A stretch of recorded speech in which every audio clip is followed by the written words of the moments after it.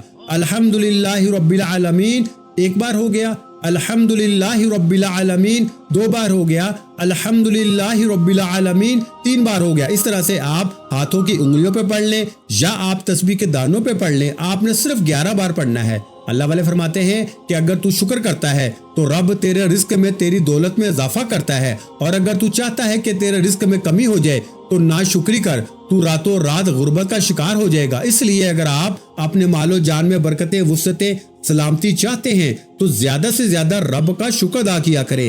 رب کی نوازش دے کے آپ خود حیران رہ جائیں گے۔ جب آپ یہ تینوں مال بتائے گئے طریقے اور ترتیب کے مطابق پڑھ لیں تو اس کے بعد آپ نے آخر میں پھر 3 بار درود پاک پڑھنا ہے جو آپ نے عمل کے شروع میں پڑھا تھا۔ اب آپ کا عمل مکمل ہو چکا۔ آج کے عمل کی مکمل ترتیب ایک دفعہ پھر سماعت فرما لیں۔ آج ذی الحجہ کی 20 تاریخ منگل کے دن کسی بھی وقت کسی بھی نماز کے بعد آپ نے باوضو ہو کے نبی کریم صلی اللہ علیہ وآلہ وسلم کی ذات مبارکہ پر 3 بار درود پاک پڑھنا ہے، پھر اپنے مقصد کی نیت کرنی ہے۔ اس کے بعد ایک بار تعوذ اور تسمیہ پڑھ کے وظیفے کا آغاز کرنا ہے، اور سب سے پہلے نمبر پر 11 بار یا وہابو پڑھنا ہے، دوسرے نمبر پر 10 بار سورہ کوثر پڑھنی ہے، تیسرے نمبر پر 11 بار الحمدللہ رب العالمین پڑھنا ہے، اور پھر آخر میں 3 بار درود پاک پڑھنا ہے جو آپ نے عمل کے شروع میں پڑھا تھا۔ یہ وظیفہ پڑھنے کے بعد اللہ آپ کی نسلوں کو بھی بات کر دے گا۔ جن گناہوں کی پکڑ کی وجہ سے رب نے آپ کا رزق تنگ کیا ہوا ہے، آپ کے گھر میں پریشانیاں ہیں، فاقے ہیں، تنگ دستیاں ہیں، یہ وظیفہ کرنے کے بعد اور اس کی فضیلت اور برکت سے آپ کی ہر طرح کی پریشانیاں، ہر طرح کے گناہ اور ہر طرح کی بندشیں ٹوٹ جائیں گی، اور کامیابی آپ کا مقدر ہوگی۔ آپ جس چیز میں ہاتھ ڈالیں گے وہ سونا ہو جائے گی، جس چیز کی طرف دیکھیں گے وہ چیز آپ کی ہو جائے گی۔ تو میرے وہ تمام بہن بھائی جو کسی بھی طرح کی مشکل پریشانی کا شکار ہیں، آپ کے گھر میں پریشانیاں ہیں، فاقے ہیں، تنگ دستیاں ہیں، آپ کے اوپر کروڑوں کا قرض چڑھ چکا ہے اور اتنا قرض ہے کہ اس سے نکلنے کی کوئی صورت نظر نہیں آتی، تو اپنے تمام بہن بھائیوں سے گزارش کر رہا ہوں کہ یہ وظیفہ ذی الحجہ کی 20 تاریخ منگل کے دن ایک مرتبہ ضرور پڑھ لینا۔ ہر طرح کی پریشانیوں سے، ہر طرح کی مصیبتوں سے، بیماریوں سے آپ کی جان چھوٹ جائے گی۔ اگر آپ کے اوپر کوئی بندش، کوئی رکاوٹ ہے، وہ بھی جڑ سے ختم ہو جائے گی۔ اور یاد رکھیے گا کہ جب آپ عمل شروع کریں تو آپ نے اپنے دل میں اپنی حاجت، مراد، جس کے لیے آپ یہ وظیفہ پڑھ رہے ہیں، جس مقصد کے لیے آپ یہ عمل کر رہے ہیں، اور جب آپ یہ عمل مکمل کر لیں تو آپ نے آخر میں دعا ضرور مانگنی ہے اپنی تمام پریشانیوں کے لیے، حاجتوں کے لیے، دکھ تکالیف کے لیے۔ آپ نے اللہ پاک سے رو رو کے گر گرا کے دعا ضرور کرنی ہے۔ اللہ پاک ضرور اپنا کرم فرمائے گا اور اللہ بہتر نہیں بہترین سے نوازے گا انشاءاللہ۔ دعا ہے کہ اللہ ان وظائف کی بدولت ہماری تمام مشکلات، پریشانیاں اور رزق کی تنگی کو دور فرمائے، ہم سب کے لیے آسانیاں پیدا فرمائے۔ آمین ثم آمین۔ دعا ہے کہ رب کریم میرا سنانا اور آپ کا سننا اپنی پاک اور بلند بارگاہ الہی میں قبول و منظور فرمائے، جو مانگا مقدر فرمائے، جو نہیں مانگ سکے بن مانگے عطا فرمائے۔ ویڈیو اچھی لگی ہو تو ویڈیو کو لائک کرنا مت بھولیں، اور اگر چینل پر پہلی مرتبہ آئے ہیں تو ہمارے چینل کو لازمی سبسکرائب کر لیں، کیونکہ ایسے بہت سے وظائف، بہت سے اعمال آپ کے حوالے ڈیلی بیسس پہ کرتا رہوں گا۔ آخر میں تمام بہن بھائیوں سے گزارش ہے کہ ہم نے درود پاک کی محفل کے سلسلے کا آغاز کیا ہے، جس میں روزانہ نماز عصر کے بعد درود پاک پڑھا جاتا ہے، جن میں بزرگوں کی کثیر تعداد ہوتی ہے اور جن کی دعاؤں میں بہت زیادہ اثر ہوتا ہے۔ اور ناظرین کرام، آپ جانتے ہیں کہ درود پاک پڑھ کر کی جانے والی دعائیں کبھی رد نہیں جاتی۔ اگر آپ بھی درود پاک کی برکت سے ہونے والی دعاؤں میں اگر آپ بھی اپنا نام شامل کروانا چاہتے ہیں تو چینل کو سبسکرائب کرنا لازمی ہے، اور ویڈیو کو لائک کر کے کامنٹ سیکشن میں اپنا نام اور جس مقصد کے لیے دعا کروانی ہے وہ مقصد ضرور لکھیں، تاکہ جو سلسلہ ہے، ہمارا جو قافلہ ہے، اس کا حصہ آپ بھی بن جائیں، تاکہ ہمارے بتائے گئے وظائف آپ تک پہنچ سکیں اور آپ بھی زندگی کو آسان بنا سکیں۔ اور بہت سے بھائیوں اور بہنوں کے جو دعا میں شامل ہونے کے لیے چینل کو سبسکرائب کر کے ہمیں کمنٹس کرتے ہیں اور اپنے اپنے مسائل بیان کرتے ہیں، تو ان سب کے لیے دعائیں کرائی جاتی ہیں، جن سے لاکھوں نہیں کروڑوں لوگوں کے مسائل حل ہوتے ہیں الحمدللہ۔ انشاءاللہ آج آپ کی ہر حاجت پوری ہونے والی ہے، بس سچی نیت کے ساتھ اور پورے کامل یقین کے ساتھ اللہ پاک کی ذات پہ بھروسہ کرتے ہوئے اس وظیفے کو بتائے ہوئے طریقے کے مطابق پڑھ لیں۔ ویڈیو اچھی لگی ہو تو ویڈیو کو لائک کریں، اور اگر چینل پر نئے ہیں تو چینل کو سبسکرائب کریں، کیونکہ ایسے بہت سے وظائف، بہت سے اعمال آپ کو روزانہ ہمارے چینل پر سننے کو ملتے رہیں گے۔ اور ناظرین کرام، اپنے رزق میں برکت، وسعت اور کشادگی کے لیے اللہ کے 99 ناموں میں سے ایک نام کمنٹس میں لازمی لکھ دیا کریں۔ اپنا بہت سا خیال رکھیے گا، مجھے اپنی دعاؤں میں یاد رکھیے گا۔ ملتے ہیں انشاءاللہ العزیز ایک اور نئے وظیفے کے ساتھ، اس وقت تک کے لیے خدا حافظ۔ السلام علیکم ورحمۃ اللہ وبرکاتہ۔ جزاک اللہ۔